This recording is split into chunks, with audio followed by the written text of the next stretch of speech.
Well, good afternoon, everybody, man. Welcome. It is opening day live from the South Philadelphia Parks Race and Sportsbook right here on Packer Avenue. This is the Bet Parks PHLY Bet Show. I'm Anthony Gargano, the bro, the bot. All right, Tyler Zulli, Jamie Lynch. I'm Anthony Gargano, and we are here at the Parks Race and Sportsbook, South Philadelphia. It's a great day, man. It's beautiful, sun-splashed. South Philadelphia is all ready for the Phillies home opener. Boys, man, it's here. You feel the whole. I mean, I feel like I can touch the excitement. stadium. It's right there. I know. You can see the flags blowing out, so you know which direction the wind's blowing. This is a gem here, man. It is a gem, and we're having a big Miller Lite party. In fact, today, $5.50 for the tall boys. Can't beat it. You can't beat that at all. And this place is a ton. It's one of the great secrets of Philadelphia. It used to be the Turf Club, and now it's the Parks Race and Sportsbook.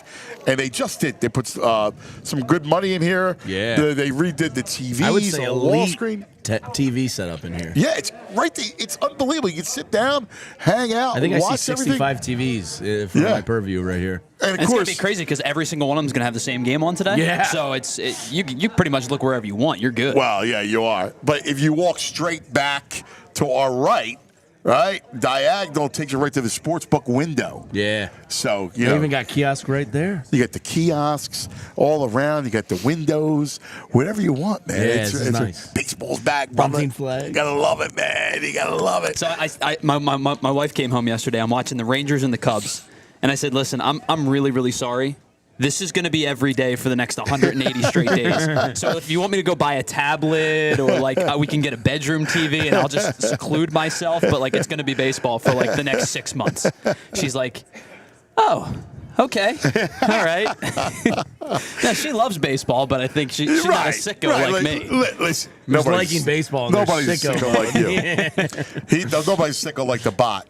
But listen, it's opening day, and I'm looking around, and I'm seeing all the Phillies, the Fat P, great shirts everywhere, man. Yep. The baby blue.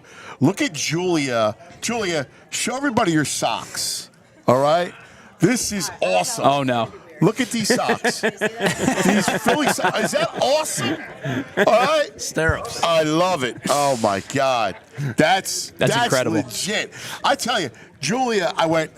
Julia's one of our, she's our executive producer here at All PHLY. I love her. She does such a great job. But I was like, oh, my God, you're one of us. And when I saw those socks, I just lost it. That was fantastic.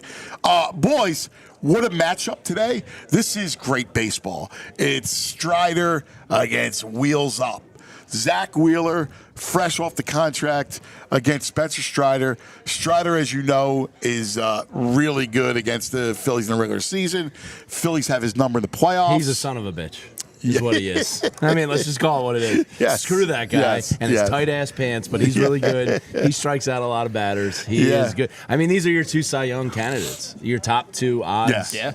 You know, this is as good as an opening day gets, and this is going to be an awesome game. Yeah, I'm really looking forward to it. So let's look at it. First of all, you have the odds in front of you. The odds, of course, always courtesy of Parks Casino and the Bet Parks app. All right? Wheeler, Strider, and don't forget the Bet Parks app. All the games. You got the basketball games tonight. We'll give you some picks on those as well. We'll go through the card. We'll go through some futures. BetParks.com has all the details right now. Like if you hang out, you get the app, you make a winning $10 sports bet, you get $125 in sportsbook bonus. And it's really easy to use. It's fantastic. Great offer to get you started. You got to be 21 in PA, New Jersey, Maryland, Ohio. Gambling problem, call 1-800-GAMBLER. You love to play. You play to win. You bet Parks. Yeah, they got a little promo boost on the homepage that caught my eye the other day. Because I think this Phillies team is a 92, 93 win team. Over 90 wins boosted to plus 150. Jumped out at me. We were just talking about that before the show started. 90 and a half is just... That's a good number. So this team won 90 games last year, and you had half of a season of Trey Turner, who was I don't want to say not functional, but he wasn't Trey Turner. You had center field position up in the air. Now, that doesn't mean offensively you're going to get like a ton from Johan Rojas, but defensively he's a stalwart out there. You got Ranger Suarez was hurt. Right. So this team, to me, almost feels like 90 is a low ball. So if 91, 92 is where I was 6 months ago, and now I'm up to like 94. And I think a 4-win gap is significant. Yeah, I do too. I mean, I think you can make the argument too, and go a couple ticks higher, just because if you just examine where they're at, right? Let's look at them. So let's look at their lineup. You mentioned Rojas in center, and obviously that's their weakest part. However, they also have Whit Merrifield. Like, he's not in the lineup today, and Whit Merrifield is a guy that, like, if you want to go an all bats lineup, it's easy, right? You put Marsh in center, and that could be a late game adjustment that Rob decides to make. We don't know yet, because he was such a low key great signing. Not only does he give you the defensive versatility occasionally, if late in the game you need a better bat than Rojas, hey Brandon, you're in center now. Whit, you take left. Boom, problem solved. So I don't want to underestimate what a terrific signing Whit Merrifield was for this team, because it gives Rob Thompson options all over the place. Yeah, I mean, he just adds so much versatility. Two-hit Whit. Yeah, I love him. It's a great nickname. Yeah. And he said it on Foul Territory like last week. He said, Bryce Harper called me, and I went, yeah, you're one of the 2 or 3 teams I'll drop being an everyday starter for. So I almost hate to be the guy on opening day where we're having all this love and positivity. Is there a worry for you that he is oversaturated this season because of either Johan Rojas struggles or Rob Thompson falls in love with him, the way that he kind of fell in love with like lefty-righty splits for the second baseman and the left fielders in years past? Is there any worry to you guys that there is an oversaturation of Whit Merrifield because of those circumstances? Like, I think there's a significant difference between like 300 and 400 at-bats. Yeah, well, there is. And you saw it last year when he kind of fell off the table. So, but here's what excites me, right? Because defensively, look how good they are up the middle, right? JT's the best defensive catcher in baseball, right? You're going to go with Trey and Stott. Stott's a Gold Glove finalist. Might have a shot at winning it this year. That's what I mean. And Rojas, I mean, and whether it's Rojas or Marsh, either is good, or Pache occasionally, still a plus defender. But Rojas has a chance, if he's an everyday center fielder, to literally break defensive metrics for center fielders. He's that good. So and guess what? Kyle Schwarber's not in the field anymore. Bryce Harper's better than Rhys Hoskins. Defensively, as a ball club, when you put that rotation with a new and improved defense behind it, you have a capability of being a pretty nasty ball team. Yeah, and that's why, look, to answer your question, I mean, I don't think so. And again, here's the other thing. This lineup is going to produce. Sure. Like, this lineup is a significant lineup. I mean, I look at it and I go, there's not a lot of holes. I mean, and they give you power. You got spread, and you got 2 guys in Bohm and Stott who are ascending, right? And you got to believe Trey Turner has what he has the whole season. Yeah, I think Trey Turner has a much better year. Almost like, we saw Castellanos, have a good year last year, kind of get back to where he was. He's interesting to me. He's interesting because he gets overhated on. Yeah. I think there's a perception out there that he's not worth $20 million. When if you look at his numbers last year, yes, there's hot and cold streaks to him. A lot of MLB players go through that. But if he's giving you 100 RBIs and 35 to 40 doubles with close to 20 home runs, you're taking that out of your 7-hole hitter. You know what I mean? Oh, my God, yeah. Like, that's a luxury to have. And I don't know what the expectations were, right? Like, when he was in Detroit, he had 57 doubles one year. Right. And I think which is crazy. Okay, but that's crazy. And the home run total really was bloated because he was in Cincinnati. Yeah. And that place is the it's a pinball park. Yeah. Ball goes out. So, if you think about it, that was one of the, I don't expect him to go, come and hit, 35 bombs. I don't need him to in the 7-hole. If he can just give you 20 to 25 and produce runs, that's all that matters. Yeah. That's why I keep looking at this lineup and I go, where's the hole other than Rojas? I mean, Marsh even took strides offensively last year. Tyler and I were talking about this on the Philly show the other day. We set his over-under for the year at OPS-wise at 830. He was at 829 last year. Yeah. If he's giving you those numbers in the 8-hole, Yeah. you got a nasty lineup. I know. So all right, so that's your line. Defensively, we talked about it. So then the other aspect of the game is pitching. So let's look at their rotation. You're going to come out with Wheeler, Nola, and a healthy Ranger as your 1, 2, 3. So whether or not Taijuan Walker is a question in 4, and what you're going to do with Christopher Sanchez to see where he's at, I mean, you're going 1, 2, 3. Give me teams that go 4 deep. They're rare.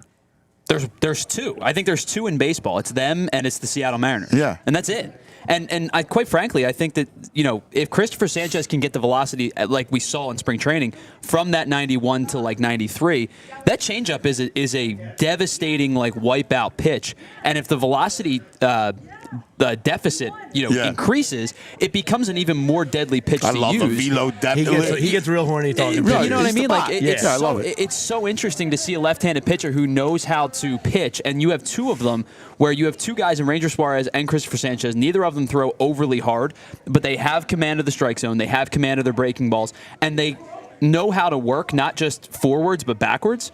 And so to me, like, they're super exciting as a 3 and a 4.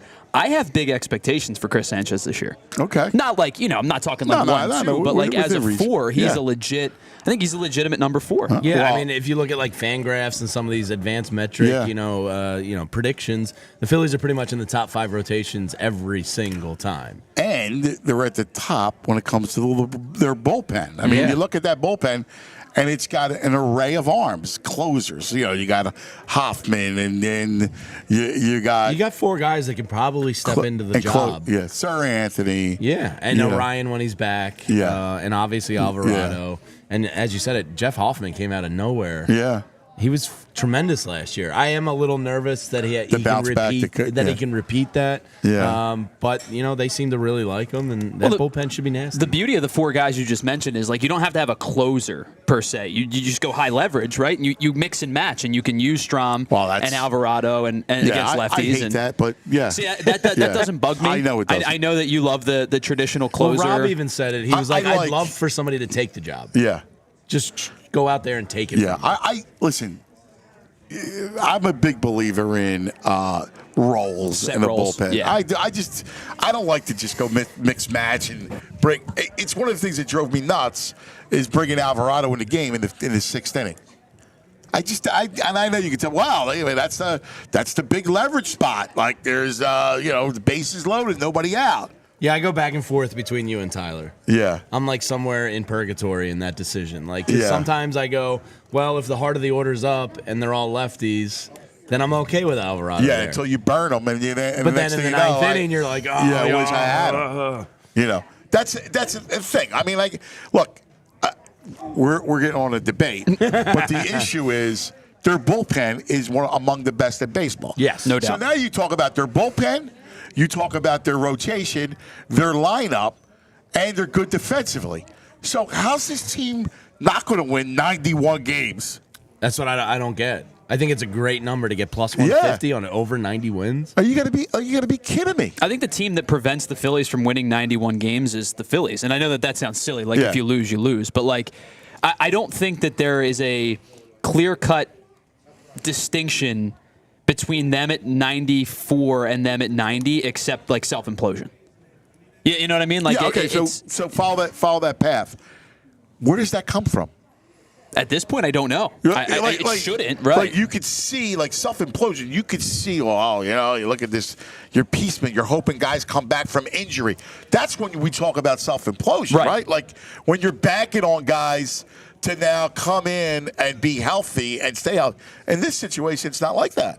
Yeah, and that's why I think as long as you avoid like the 20 and 30 start to the year again, like if you're, I think every team for the most part, there's always like one team that's 30 and 10, and there's one team that's like 10 and 30, but the rest of them are in the 25 and 25 to 30 and 20 range, just because it's how baseball works. You hang around in that range as opposed to being 20 and 30. There's no reason for me to believe that come August, September, you're not a 92-win team. Yeah, 94-win I think the only thing standing in the way of a minor self-implosion is just how streaky this team can be. You saw it in Game 6 and 7, and that's a 2-game sample size. Over the course of 162 games, that's not going to live for that long where everybody goes cold.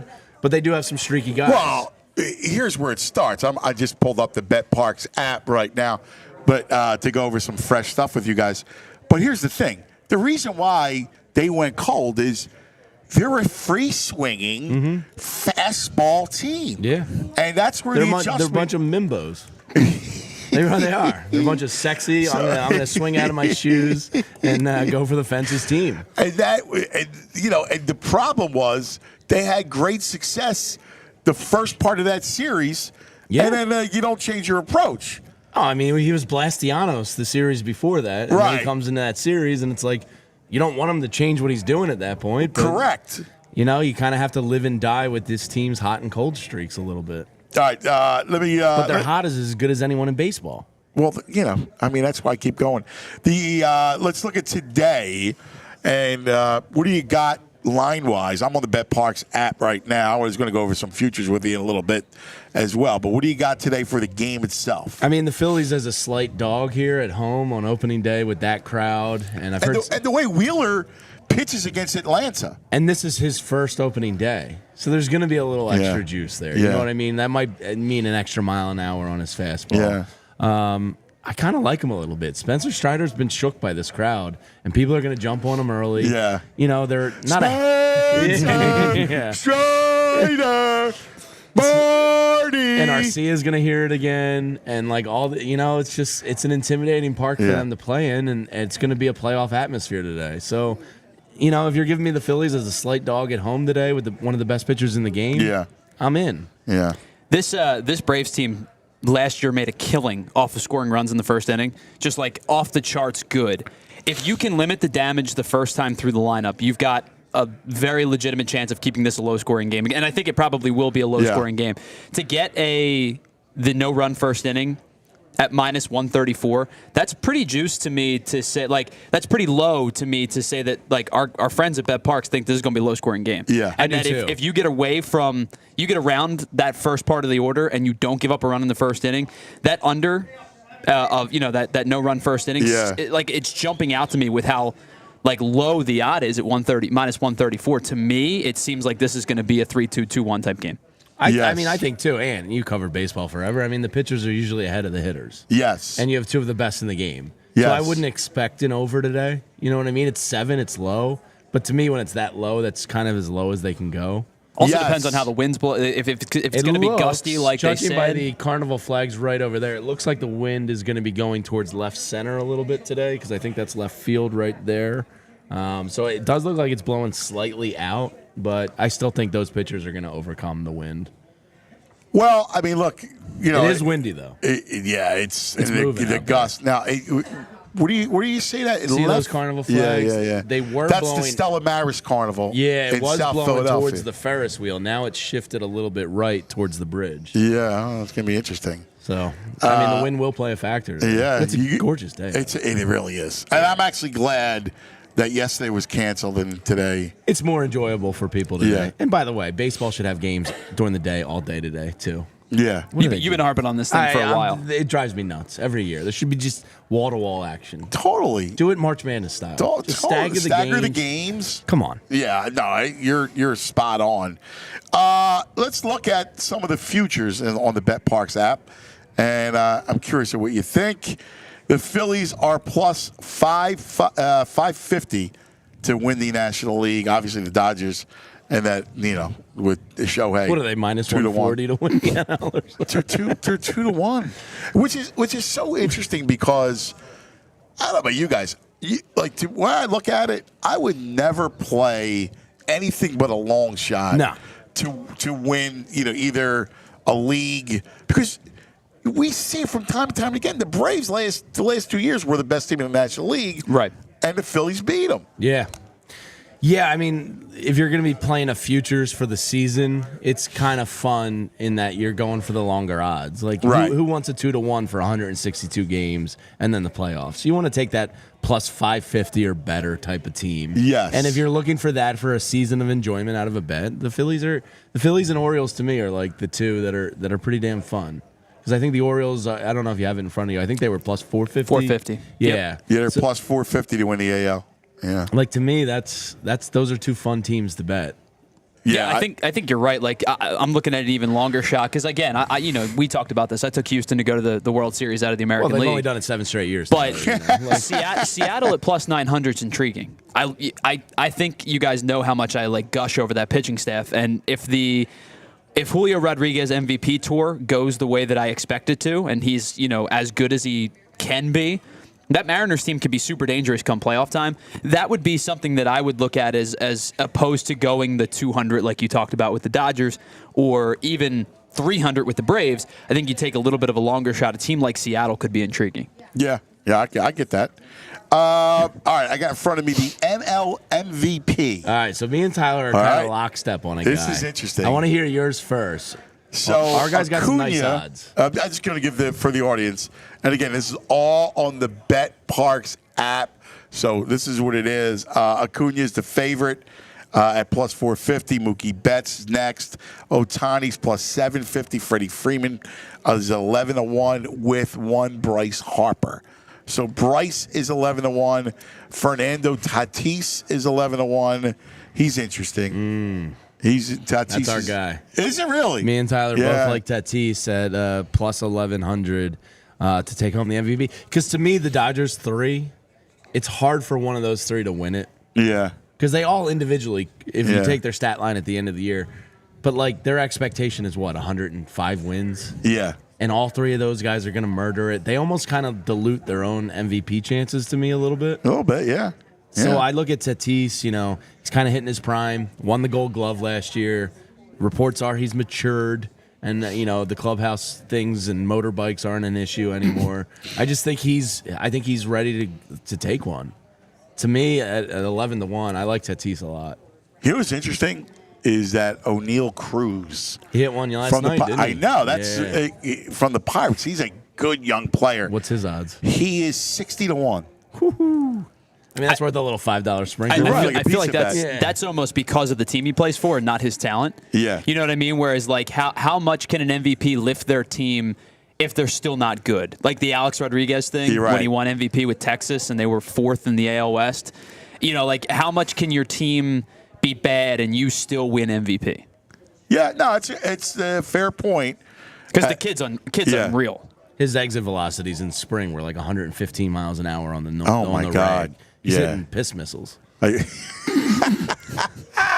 love it. I love it. Corbin Carroll's interesting too because he's 20-1. Him and Bobby Witt, in terms of just like stuffing a stat sheet, Yeah. like those guys are going to be. Bobby in those, Witt's nasty. He's Yeah, the Royals. Yeah, those two, NL and AL, are like good long shots. If those teams have success, but to Tyler's point, are the Royals really going to get to like 85, 87 wins to have him worthy Yeah. of an MVP? But Yeah. Corbin Carroll, on the inverse of that, Diamondbacks are going to be pretty good, and that kid's going to stuff a stat sheet. Bobby Witt and Corbin Carroll could genuinely be guys that pull the Jimmy Rollins and do the 2020 thing. Bobby Witt's 18-1. So I'd get in on that now because it's going to grow. I don't know if he wins, but if you have a good feel on it, I think it becomes like 9 or 10-1 by All-Star break. I could see that because I mean he's nasty, man. He is a great player. He's always on base. Like you look at him, he's always 3 for 5 with 2 ribbies, a run scored, a stolen base. Like he's one of those dudes. That's amazing. He had 177 hits last year, and I genuinely think he could jump from 177 to over 200. Yeah. Truly challenge for the American League batting title. Yeah. And I know that that's kind of hard to do to go from 276 to like 310. But if there's a guy to do it in his 3rd full season, I would take a chance with him. Yeah, I could see that. It was interesting. Bo Bichette, 25-1. He's an electric. Tyler's high on Bichette. He's an electric type of player. All he does is hit. Yeah. He's just like we talking about 2-hit Wit. Like I don't know how you get a 2-hit Bichette, but like you get my point. Like I expect him to hit. I took his over. I think it was 179.5. I took the over. I like that. Yeah, I like that a lot. He had 170. I think he had 175 or something like that last year, and he only played 135 games. Let's go to the NL Cy Young Award and see what you think about this one. So Zach is 6-1. Spencer is 450. plus 450. You know who's, I hate to say it, a sneaky one in this is Max Fried, plus 1,000. I feel like he's finally healthy now. He's had a little bit of lingering arm issues over the past 2 or 3 years. He's got stuff. Like, he's going to be successful in terms of numbers because of the team he plays for. Plus 1,000, I think, is kind of decent on Fried. But then again, Spencer Strider's going to throw, 285 strikeouts? Yeah. Yeah, it's... There's a reason why he's a prohibitive favorite. Yeah. It's the only play like this year, other than like the Dodgers winning the West, but like that minus 590, there's no point in even playing on that. Right. It's the only play this year that is the odds-on favorite that I would put money down on because, like you said, he had 280-something strikeouts. Like he is the only guy in the league right now, especially with Garrett Cole missing at least some time, that I think could strike out 300 in a season. Yeah. And if he gets that's a great point. If he gets the 300, he's winning. The Cy Young. Yeah. No, that's a great point. The AL Cy Young Corbin Award. Burns. Yeah. Lock it up. 7-1 too. Looked good last night or 2 nights ago. Yeah. What do you have, 8 strikeouts last night? Yeah. I love Corbin Burns. With no Garrett Cole in his way, I think that it's this guy's time to shine. I think he was he was respected but hidden in Milwaukee, and now he's on a team that's like at the forefront of baseball. If the Orioles go ahead and win the AL East and Corbin Burns is a 17 or 18 game winner, they're going to be all over. Lock it up. That all the hype train will be perfect on for him. Yeah, I went a little bit deeper on the American League Cy Young, and it's not like it's a long shot, but it's plus 1,100. I like Pablo Lopez a lot. Yeah. He had a great first game too. Really good first year in Minnesota with the Twins, and that was one of those trades where it was like, wow, this actually worked out for both teams. Like Pablo Lopez is pitching well in Minnesota, and Luis Arraez, all he does is hit. That's all the guy does is hit. But Lopez threw almost 200 innings last year. He struck out 234. Now, he probably would be much closer to the league lead if it weren't for Spencer Strider. That's impressive. Yeah, it's almost an 11 per 9. Like I think the guy is really, really good. He's unlocked something when his last year in Miami and his first year in Minnesota. I think he's really unlocked something. If he gets that 3.6 down to like a 3.2, 3.1, I think he's got a really good shot. By the way, just an update because I'm on the Bet Parks app. The Phillies win total we said is at 90.5. It's plus 100, so it's even money. I mean, it's even money. That's a good bet. Even if you're not a Phillies fan and you're just watching. Listen, I know that we could be. That team's loaded. Could be homers and stuff, but you have projected the best F4 you're bullpen. getting an even money bet. One of the best rotations and one of the best lineups. I mean, what could go wrong? Oh my God! Everything. It's Philadelphia, but this team should be above 90 wins. I feel very confident. You talk about the defense. I genuinely think the Phillies are one of 4 teams that could have multiple Gold Glove winners this year. Like, to me in the National League, it's the Phillies, it's the Cubs, it's the Padres, and it's the Diamondbacks, and they're the 4 teams that I would put my money on to win like 8 of the 9 Gold Gloves this year. Yeah. I'm with you. Hey, while I got you guys, because we only got a couple of minutes, don't forget the All PHLY Phillies pregame show with Jamie Lynch, Bot, and that Renee Washington. Nene getting ready. She's in the bullpen. She can't wait. Is coming up in a couple minutes. But I do want to tell you, I got to ask you guys, we got basketball tonight, the tournament. It's great games last night. Great games last night. That Alabama game was awesome. It was awesome. How about Clemson and Alabama being basketball schools now? Yeah, it's amazing, isn't it? They're not football schools anymore. No, they're basketball schools. So I don't know. Dabo might fight you. Let me throw this at you. Marquette, 7 over NC State. I know the bros all over the Wolfpack. I mean, I do love a fat athlete, and the big boy there for NC State is pretty damn fun. Marquette's nasty, though. They are. 7 does feel a little... It's high. It's a little long for me. It's like the line is telling you. If you're telling me Marquette's minus 4.5, I'm pouncing Marquette. Yeah. Even 5, I'm probably all over. 7's high. 7 in these games, Sweet 16. See, NC State's one of these teams too. Like, they've been hot, right? They go in, they win the ACC tournament. And you're rolling through you're in the Sweet 16. My gut says Wolfpack there with the points. Okay, yeah. Hot team, dude. Yeah. Hot team. Later, Purdue. Oh, give me the Zags plus the all 5. day on Gonzaga, and it's just this is a hate bet. Yeah, I hate Zach Edey. Yeah, same. It's just a hate bet. Do I think Gonzaga can win? Yes, but I hate Zach Edey.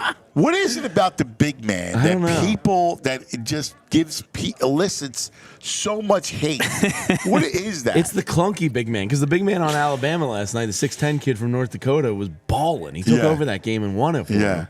I don't know, something about Edie's slow, like Frankenstein. Yeah. No emotions. His face kind of sucks. I will break you. Yeah. He's got that kind of vibe to him. Yeah. I don't I'm all over the Zags there. Give me the 5.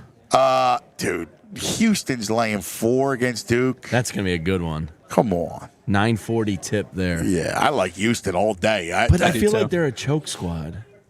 At some point, you got to get over it, right? Yeah, I like Houston in this game. I mean, I'm with you, but Houston gives me a little trepidation. Just as an existence. I got you. And in Tennessee laying 3.5 against Creighton. I like Creighton in this one outright. So do I. I think Creighton wins this game. I mean, listen, you just slow down, don't connect, and that's it. By the way, I've seen him projected to the Sixers in a couple mocks. Dude, I would love to see that. Dalton Connect. Yeah. What's it like to have draft? The Sixers have draft picks? Apparently they got You're allowed to use them? How about that? You're allowed to use them? How about that, dude? Yeah, I'm with you on Creighton. Yeah, I like that. I like Creighton. It's a doggy night a little bit. Yeah, barking. We'll start. And by the way, take UConn tomorrow because they've covered 9 straight tourney games. Dude, and unbelievable. They cover the first half. They're dominating. They just roll. Yeah, I know. I got to ask you, Danny Hurley's wife washes his underwear after games, hand washes them in the hotel? The hell? God bless. Is that the secret to a title? I don't know, maybe. I don't know how in the world how can He's you putting her go on blast on national TV after the game. I know. Going, she's got to get back and wash my underwear. Yeah. What the hell's going on up there? Could you imagine? Storrs, Connecticut, bunch of weirdos. Our wives would stab us. What'd you say? Yeah, stab you. Oh my God! Right? I wouldn't be here tomorrow. No, be over. Be in a box.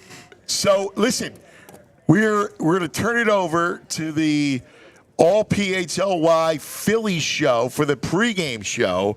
We're right here, and make sure you put the Park South Philly race and sports book right here on your radar. This is a gem, isn't it? I mean, it's an amazing place. They redid it. Screens, food, drinks. It's a great spot, hot dogs man. are calling my name over there. Yeah, buddy. Yeah, it's a great spot, man. Make sure you come and hang with us. We're going to be here at All PHLY all the time. So hopefully you come visit with us. Enjoy the Phillies opener. Stay tuned. The Bro, Nene, and the Bot coming up next for the fight. This pregame show. Love you guys. Go Phils.